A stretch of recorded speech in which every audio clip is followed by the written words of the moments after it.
Simenon's Maigret, a series of plays based on the novels of Georges Simenon.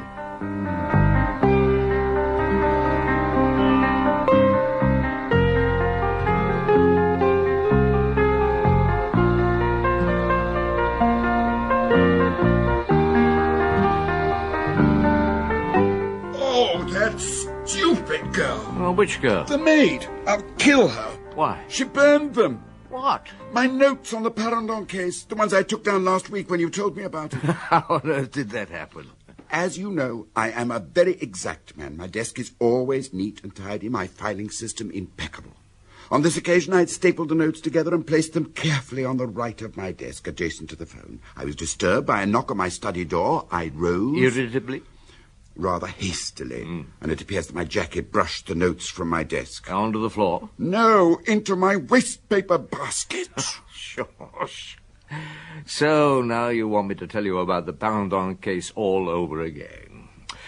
All right, I'll refresh your memory.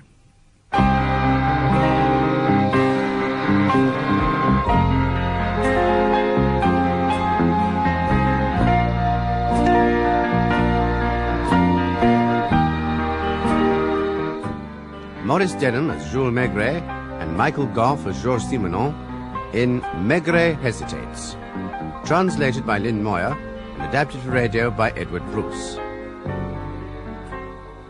Well, first I got this anonymous letter. It was printed in block capitals on a thick vellum paper. Someone appeared to have cut off an engraved letterhead. Dear Chief Inspector Maigret, this letter will astonish you. Do not throw it in the wastepaper basket too quickly. It is not a joke or the work of a maniac. A murder will be committed shortly, certainly within a few days. Perhaps by someone known to me, perhaps by me myself. It is, I believe, inevitable, but when it happens, I would like you to know. If you take me seriously, please put the following advertisement in the personal column of Le Figaro or Le Monde. K.R., I am waiting for your second letter. I do not know for certain if I shall write it. I'm very worried. Certain decisions are hard to make. Yours faithfully, no signature. I don't think it's the work of a crank. Why not, Luca? And a logical reason. There's a genuine sense of distress about it. And the paper, let me see the watermark. Morvan vellum. Well, most letters like this are written on cheap paper, often misspelled deliberately, not this one. The words seem to have been carefully chosen. Yes, I think you're right, Luca. Have the advertisement put in both papers. And Lapointe. Chief? Try and find out the manufacturer of this paper. It might lead us somewhere. It was too easy, Chief. Manufacturer Géron & Son. Distribution through 2 stationers only. It's a very expensive paper. I tried the station on the Avenue de l'Opéra and struck oil the first time. They haven't ordered fresh supplies for nearly 5 years, as they only had 3 customers. One died, one was attached to an embassy but was recalled, and the other... Well? Monsieur Émile Parandon, a lawyer in the Avenue Marigny. He's been using this paper for more than 15 years and won't have any other. His last order was made in October. Headed paper? Yes. So you see, Chief, the anonymous letter could only have come from Monsieur Parandon's residence. Yeah, I just reached that conclusion myself, Lapointe. I think I should call on Monsieur Parandon.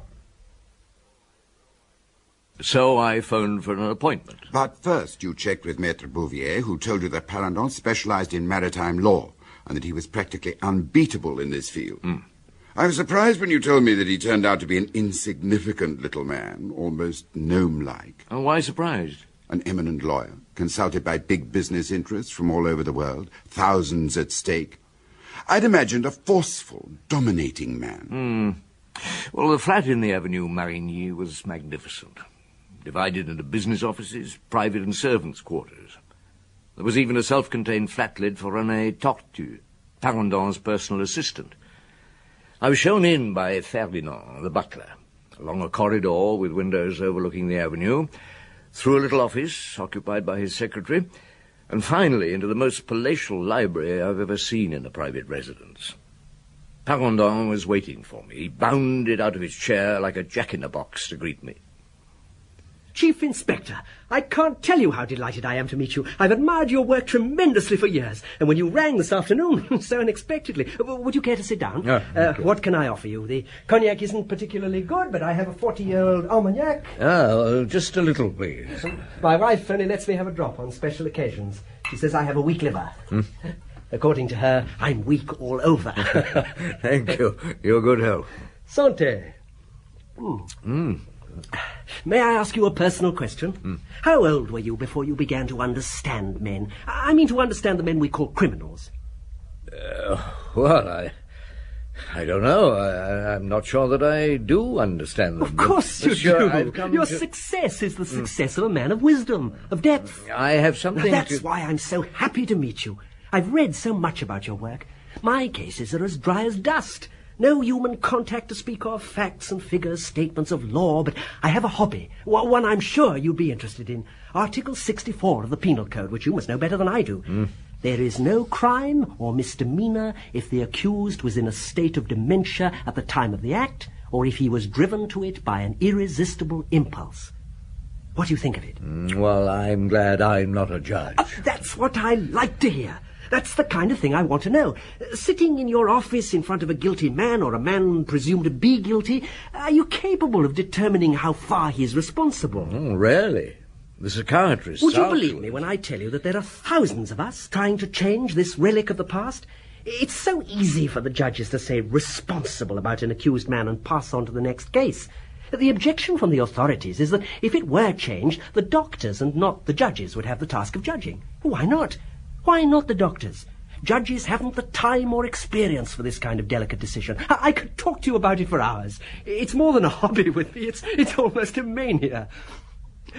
Oh, you must forgive me. I've been so thrilled at this chance to talk to you. I've been discourteous enough not to ask you why you wanted to see me. Oh, not at all. Something I wanted to show you. I received this letter this morning. I wouldn't say for certain it came from this house, but it seems likely. Do you use this kind of paper? Good heavens. It does look like the paper I use. Anonymous, sir. A murder will known to me, perhaps by me myself. Why, inevitable. Strange. A joke? I don't know. Come in, my dear. Let me introduce you to Chief Inspector Maigret. How do you do, monsieur? How do you do? I hope you haven't come to arrest my husband. With his bad health... No, madame. I expect it's about one of our domestics. No, that'd be a matter for the local police. Oh, yes, of course. Well, I leave you gentlemen to your own affairs. I only came to tell you, Emile, that I won't be back before 8. You can always join me at Hortense's. Goodbye, Monsieur Maigret. You're an extremely interesting man. Did you get it? She's put out. She banged the door. An extremely interesting man. She's furious because you didn't tell her why you're here, and more furious because you didn't comment on her dress or how young she looks. She'd have loved you to have taken her for my daughter. Oh, have you a daughter? No, but I have a son, Jacques, nearly 16. But I'm wasting your time. We should get back to the writing paper now. Here's a sheet of mine. I'm almost certain it is the same. Your experts will be able to tell you. Can you think of any reason why someone here should have written this letter? It must be a joke. How many people live in this flat? Well, there's my wife and I, of course. My son, Lise, the maid, René Tortue, Ferdinand, our butler. Yes, that's all. That was the household, although, of course, there was his secretary, Mademoiselle Vargue, and his housekeeper. But both of them lived out. I left the flat after talking to Parendon. There seemed little more I could do. But the next morning, the first thing I did was to go through my mail. Sure enough, there was the second letter. Same envelope, same writing, same paper with the heading cut off. Listen to this, lad. You made a mistake, Monsieur Maigret, in coming before you received my second letter. That means things being speeded up. From now on, the crime may be committed any time, and that'll be partly your fault. I thought you were more patient, more reflective. Perhaps you're more vain than I thought. I cannot help any more. My advice is to continue your investigation in your own way. In spite of everything, I have great admiration for you. What do you make of that, eh? Somebody wanted you to go to that house, and then again, they didn't. Great admiration for you. Look, must you make that sound like an insult, Lapointe? Oh, no, I mean, Parendon. Couldn't he have written it? Admired you tremendously. That's what he said to you yesterday, wasn't it? Yes. I think I'd better get back to the Avenue Marigny. When I arrived, I asked first to be taken to the secretary's office. I'd met Mademoiselle Varg briefly the previous afternoon. She was about 24, not beautiful in the usual sense, but a pleasant face and a friendly manner. I showed her the letters. Monsieur Parendon hasn't seen the second letter yet. What do you think of it? It's a joke, surely, and a rather spiteful one. A clever way to get you to come here and harass us with questions. One of the servants, perhaps? What about the boy? Is he a practical joker? No. Why should you think of him? Well, it's a feeling more than a fact, but the structure of the sentences, the choice of words, don't you feel they're a little naive? Why, yes, perhaps. But Jacques is a highly intelligent boy, and his grammar is excellent. I don't think he could have written either of these letters. You like him? Very much. And he, you? He's nearly 16. I'd say he has a schoolboy crush on me. He comes into my office as often as he can. Wants to borrow rubber, a piece of string, some paper. He likes to chat with me. How does he get on with his father? Oh, very well. With the rest of the household? It's difficult for me, Chief Inspector. I don't live in the house. I know he likes René. René talked to you? Yes. René got me this job. Oh, so... You don't have to ask, Chief Inspector. I shall tell you. We were having an affair at the time, but it didn't work out. Although I'm very fond of him. He's what you might call a gentle failure. He studied law and failed his finals. He'd have made a poor lawyer, but I think he might become a good dramatist. Oh, he writes plays? He's been scribbling for years, practicing. I read his last one.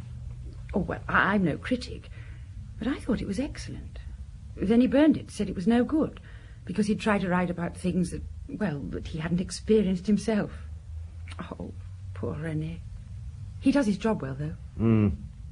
Now, this time I will ask, since we're talking about such things. Do you go to bed with Monsieur Parendon? Oh, dear. I'm laughing not because we don't make love, but... Well, it's more or less on the run, so to speak. What?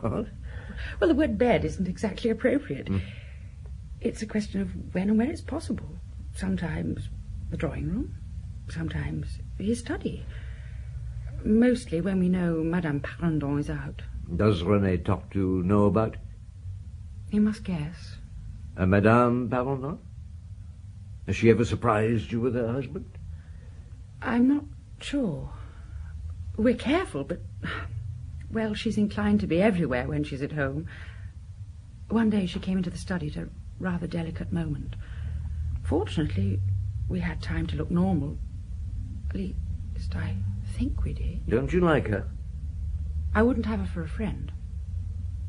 How do you feel about Monsieur Parendon apart from... Our sexual relationship isn't important, Chief Inspector, at least to me. Does that answer your question? What's this? A rather old-fashioned razor knife. We haven't got a guillotine for paper trimming. This is enough for us. Enough to cut off a letter heading? Well, yes. Do you think any of the staff could have composed letters like these? Well, certainly not Lise, the maid, or Madame Vauquin, the cook. They're almost illiterate. The butler, Ferdinand... Well, yes, he could have, but I doubt it. So the people who might have written them are... René, of course. Jacques could have, but... Madame or Monsieur Parendon? And, of course... Yourself? Myself. Well, thank you. You've been most helpful. One further question. Do you still think the letters are a joke? I'm inclined not to think so anymore. Then who do you think is the person being threatened? Why don't you answer? Because you know perfectly well what I would say. Emile. Emile, of course. You're very fond of him, aren't you? Yes. You know what I think? I think you should join me for lunch. I'm glad I took her with me. Yes. You've forgotten something, Jules. You saw Paranoy again for a moment before you left the house. And he told you he had a Browning automatic which he kept just in case. Did I? In case of what? He said burglars. And you showed him the second letter. Yes, you're quite right. Well, go on, Jules. Well, after a very pleasant lunch, I telephoned the Quai des Orfèvres. Lucas, anything new? I've been trying to contact you, yes. A phone call from Madame Parandon. She almost demanded that you go and see her. She'll wait here until 4 o'clock. Nice of her. She sounded not exactly nervous, but strung up. But more odd was a phone call about 10 minutes ago. A strange voice. Could have been a man or a woman, or even a child. Whoever it was simply said, "Tell Chief Inspector Maigret to hurry," and hung up. Well, thanks. I'll go and see her now. I'm a little ashamed of having telephoned you, Chief Inspector. Your husband's told you about the letters? Of course. That's why I wanted to speak to you. I didn't write them. I thought you should know that. And I'm somewhat put out that you went to see the little Varg girl before you came to see me. But more importantly, I'm a very direct woman, and I'll come straight to the point. I'm worried about my husband. What do you think of him? I found him very pleasant. A sensitive, intelligent man. I suggest over-sensitive. Sometimes he frightens me, so introspective, so withdrawn. It's his appearance, I suppose. He's almost deformed, isn't he? He was a premature baby, and that would account for it. When I married him, there was a certain amount of pity in my love for him. And lately, I've been wondering... How can I put it delicately? Wondering if he's quite normal. What do you think? Normal? In what sense? You know perfectly well. You seem to be trying not to understand. To understand what? Why I'm so worried. Those letters reflect my own fears exactly. I've been worried for weeks, months, well, years, in fact. As time's gone on, he's shut himself away more and more, and I've tried very hard to make him happy. But now I'm afraid. Not so much for me, but for him. I don't know what he might do. Are you suggesting that he might take his own life? Who knows? He might do anything. He has an irritating sense of humour, not to say macabre. He might have written those letters himself for some obscure reason. Do you consider your husband a medical case? It's difficult for me to say it, but yes. A mental case? Perhaps. I'm beginning to understand. You asked me to come here so that you could suggest to me that I have your husband examined by a psychiatrist. In that case, you've either deliberately misunderstood me or I've expressed myself badly. I said nothing at all about a psychiatrist. But the thought showed clearly in everything you've said. Now, forgive me if I seem impertinent, madame, but in my job, you and your husband have separate bedrooms. Does he still have sexual relations with you? Most certainly not. Not for over a year. For any particular reason?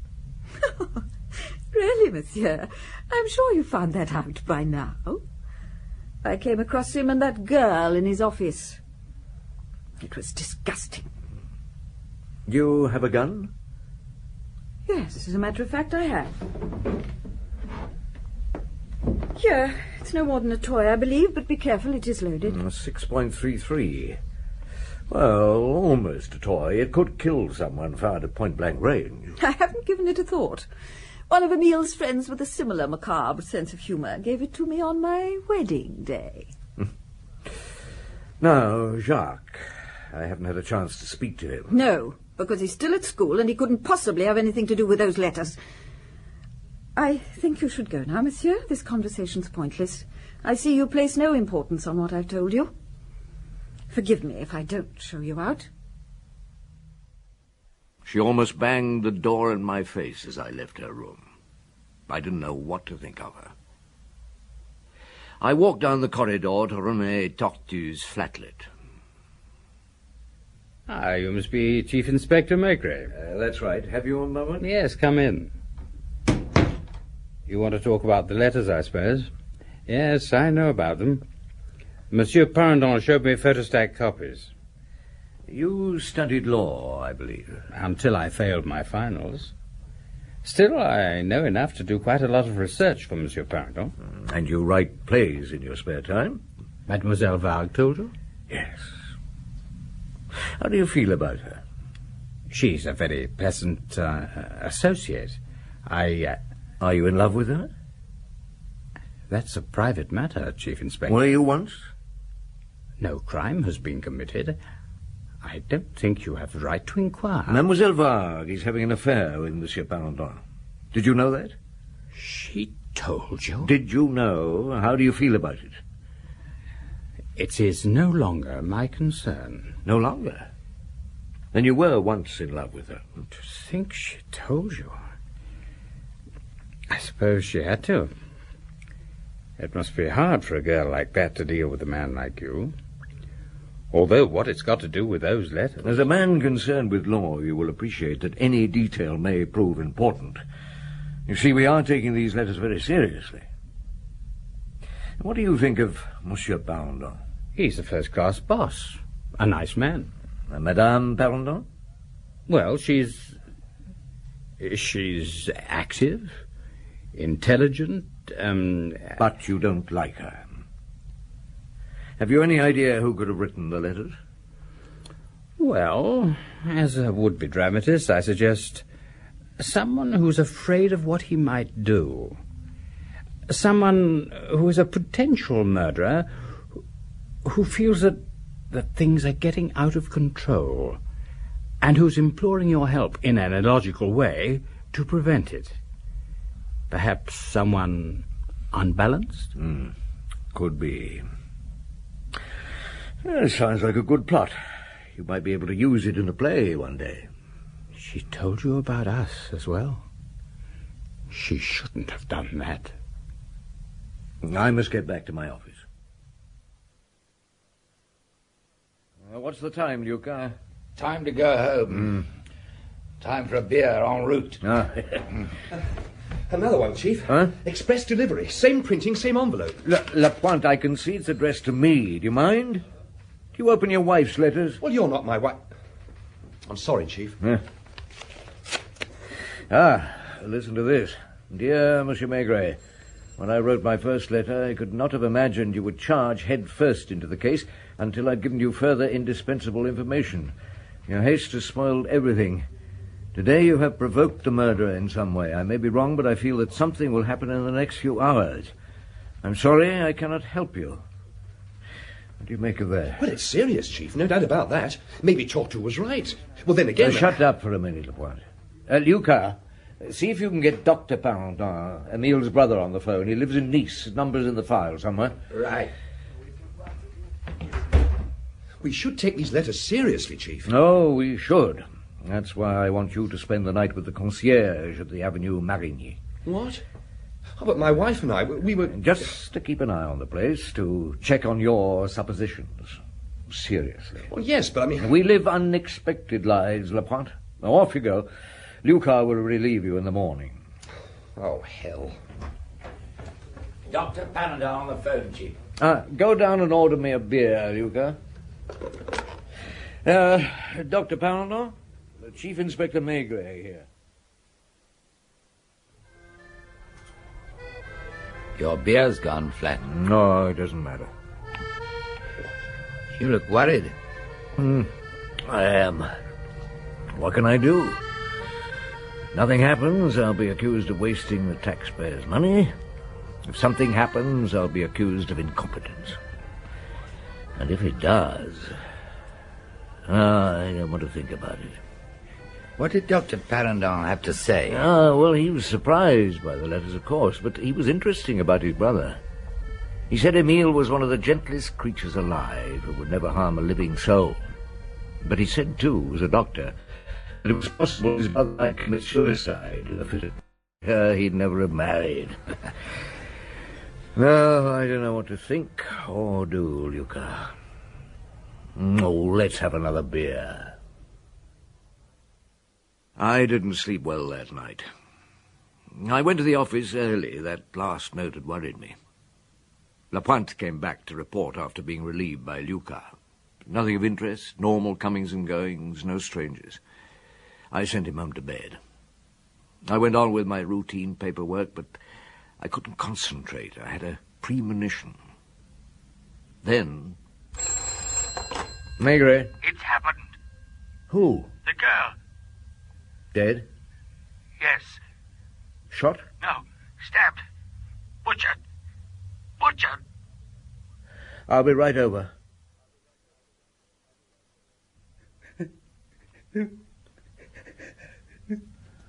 Oh, my God. Who found her, Luca? Monsieur Tortu? I'm sorry. I thought... This is the first time I've seen her. I thought I was old enough to... Oh, take your time. She arrived at the flat this morning at about 9:10. I spoke to her in the corridor. She said she would be with Monsieur Parandon until about 9:30, and then she wanted me to come to her office to get some documents for checking. She was looking very pretty. Go on. Well, I came in here at about, I don't know, I suppose it was getting on for 10. I looked around. I didn't see her until I looked down on the floor behind the desk. Oh, my God. Luca? I've done the routine, Chief. The doctor and the forensic boys should be here any time. What are you doing? I was going to close her eyes. Chief, the photographs. I'm not thinking properly. I suppose you've got a brandy on you, Luca. There's some in my room. I've never been so shaken by the sight of a corpse as I was this time, even in my early days. The murder weapon, of course, was that razor knife. It was covered in blood. There was a dreadful gaping wound in her neck, and deep cuts on her arms and shoulders. She'd been wearing a pretty green blouse. It was in shreds. When the others arrived, I went to Tortu's room to try and pull myself together and think. Enough, monsieur? I've spilled some. Thank you. Does Madame Parandon know about it yet? I didn't think to tell her she'll be asleep still. She often sleeps late. I told Monsieur Parandon. He took one quick look into Nicole's room. Nicole? That was her name. I went back into the library. There's a drop left. Oh, you have it. Thanks. I've always been in love with her. Ready to wait. Yes, I know. The next hour or two was taken up with routine questioning. I got Yuka to drag Lapointe out of bed. All my other inspectors were busy, and I told him to question the neighbours, try and find out if they'd seen or heard anything. Then I went to the library. Monsieur Parandon was huddled in his armchair, his head bedded in his hands. He was so still I thought something had happened to him. And then he looked up. The letters weren't a joke. No. I suppose you've come to arrest me. Why should I? Because I could have done it. I have no proof that I was here in my library at the time of death. Oh, it's too early to arrest anyone. Have you told your wife what's happened? I didn't think of it. Doesn't she know? I suppose she's still asleep. She often sleeps late. And so I've been told. Were you surprised when you found out who the victim was? Yes. Did you think it would be me? You or your wife. And you've no idea yet who did it? The only thing I'm certain of is that it was somebody well known to Mademoiselle Varg. Why? Well, she was struck when she was sitting at her desk. We can tell that from the position we found her in on the floor. Now, she must have seen the murderer pick up the razor knife from the pen tray as if to borrow it, but she went on working unworried, while the murderer, he or she, walked around behind her. Now, somebody from this household killed her because I've had one of my men constantly with the concierge and no strangers entered the building. And then there's another point. The murderer must have known of the knife, or he would have come armed. Forgive my legal brain, Chief Inspector. The murderer could have come armed, then changed his mind, and used the razor knife instead. It's a possibility I hadn't thought of. She was very attached to me. Oh, more than that, I had imagined. Oh, yes. More than My that. dear, I didn't hear you come in. No, you were too busy shedding crocodile tears over that insignificant girl, both of you. Monsieur Maigret, I've only just heard of this deplorable incident. I suppose you were about to make an arrest. Jacques will be home from college shortly. It would be better if everything was cleared up by then. I've come to no conclusion. That's most unfortunate. Emile, why didn't you let me know? Oh, because... No, don't tell me. I can imagine. Was it because you killed her? You... Are you suggesting that my wife suggesting... Oh, stop play acting! Did you or didn't you, Emile? My wife, you know very well, for God's sake, I could never...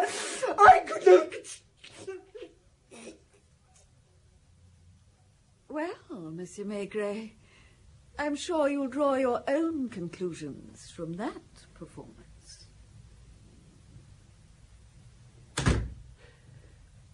I'm sorry I lost my temper, Monsieur Maigret. It's most unusual for me. Did my performance make it seem as if I were a little unbalanced? Why should you think that? It's often expected from somebody who looks as I do. But, Nicole... No matter. Have you any further questions? None for the moment. I'd prefer you not to talk to your wife until I've had a chance to talk to her. Then you got lucky. It moved things along. Oh, not lucky. More the result of you cars. Hidden under the carpet. Yes. I know it wasn't necessarily proof that the boy had written the letters, but it was enough for me. When he got back from college... You heard what happened, Jacques? Yes, the concierge told me as I came in. Are you going to arrest my father? I'm asking the questions, young man, not you. You're fond of your father, aren't you? He's all right. Did you like Mademoiselle Varg? We were friends. Did you ever go out with her? No, of course not. Oh, it wouldn't be surprising if you had, a young man like you growing into manhood. What are you trying to make me say? I don't care if you are a police officer. You went often to her office? Yes. To borrow things? Yes. Pens, pencils? Yes. You liked to be with her? Yes. And were you surprised to hear that she'd been murdered? Yes. No. I mean, yes. Yes, what do you mean, Jacques? You're getting confused. You expected that something might happen to your father, didn't you? But not Mademoiselle Varg. I don't know what you're getting at. It was you who wrote those letters and phoned the Quai des Orfèvres, wasn't it? How did you find out? It's not important. You wanted to protect your father, didn't you? You felt he was in danger? Yes. What kind of danger? I'm not going to answer any more questions. Take me to the Quai des Orfèvres if you like. I would if there was any point in it. It's too late. Mademoiselle Varg is dead. Are you very disappointed in me, Jacques? I don't know. I wrote those letters because I thought you might have... I thought you were a man who would understand everything. No, only a little, here and there. I thought you might have... Handled things differently? I wish I had.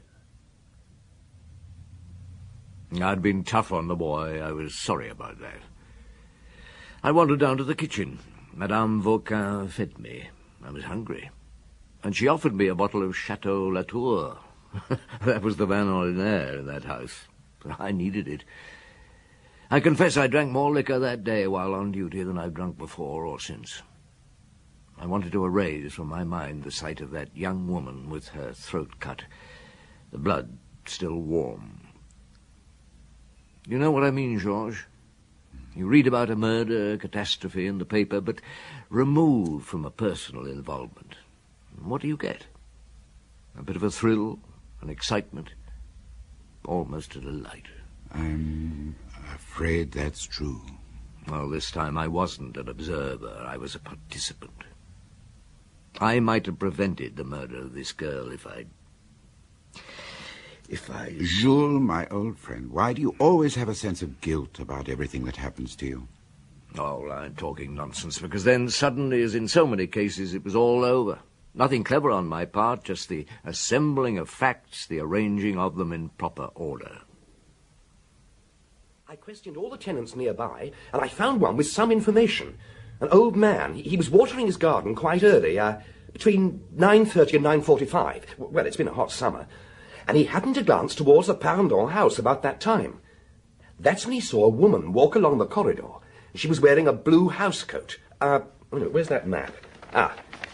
Yes. She was going towards the offices, here. And 5 minutes later, he saw her walking along the corridor, but in the opposite direction. And one other thing he noticed. Both times when he looked up, there was someone else in the corridor, dusting. Now, what do you make of that, Chief? Makes you wonder, eh? The only thing I'm wondering about is what you have for breakfast. Oh, wheat germ, of course, Chief. It's great. Oh, you should try it. It keeps you right on the ball. Thank you, Lapointe. I am on the ball. Well, you can go home now. Sleep well. The case is solved. Solved?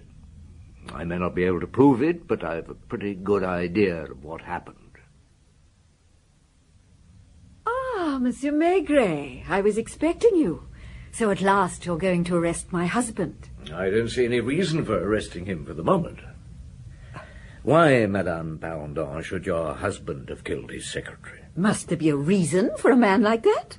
One doesn't usually commit murder without reason. Oh, one can imagine one. I don't know.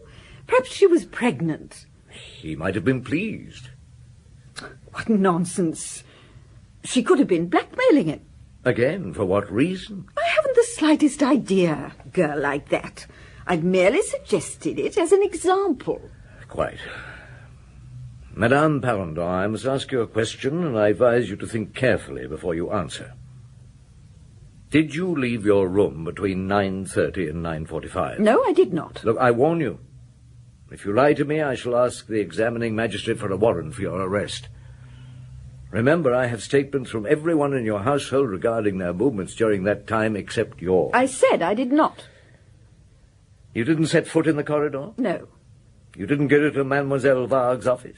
I consider this interrogation an insult. And you didn't kill her? You know perfectly well. Right from the start, I told you it was my poor husband. Why should he have killed her? I've told you.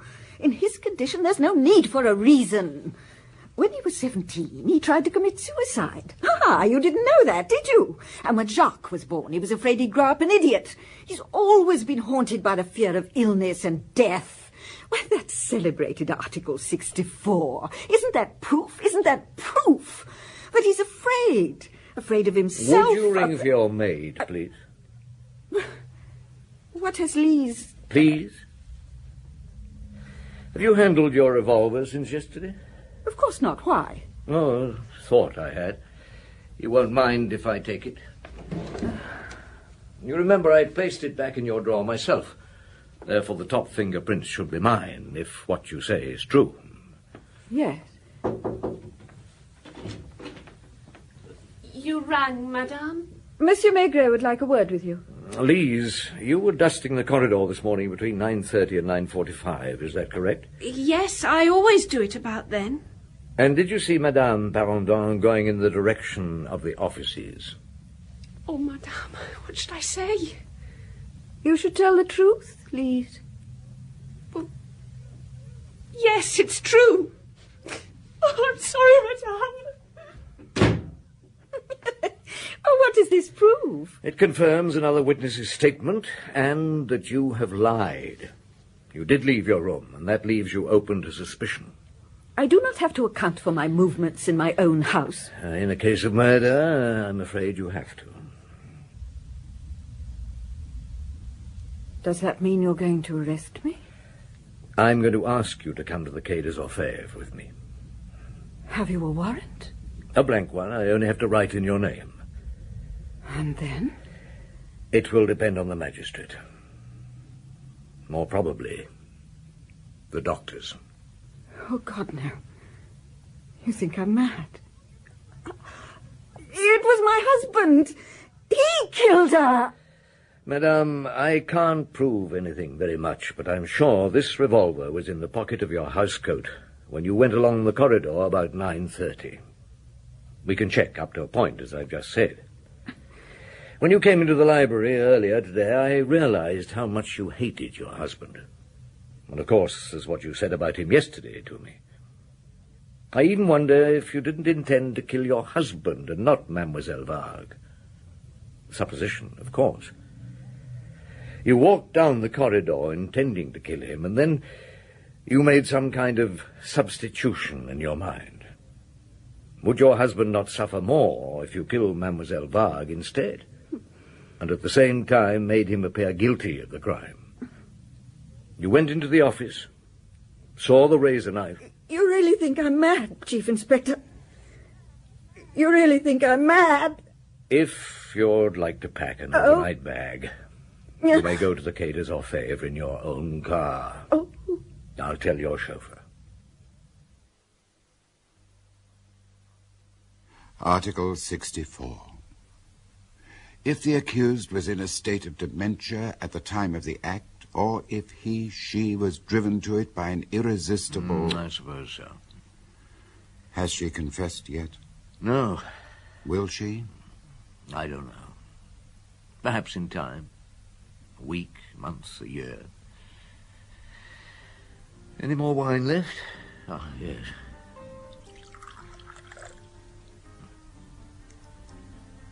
Have you ever seen a young woman with her throat cut? Good health, George.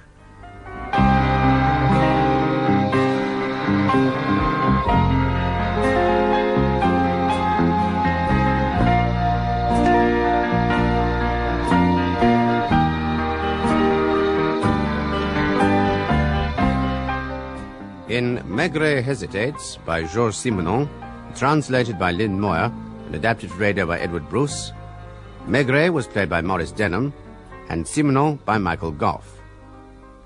Luca, Brian Haynes. La Pointe, John Rye. Parandon, Anthony Hall. Madame Parandon, Maddie Head. Mademoiselle Varg, Shirley Dixon. René Tautou, Anthony Vickers. Jacques Parandon, Brian Hewlett. And Lise, Jane Knowles. The play was produced and directed by Betty Davis.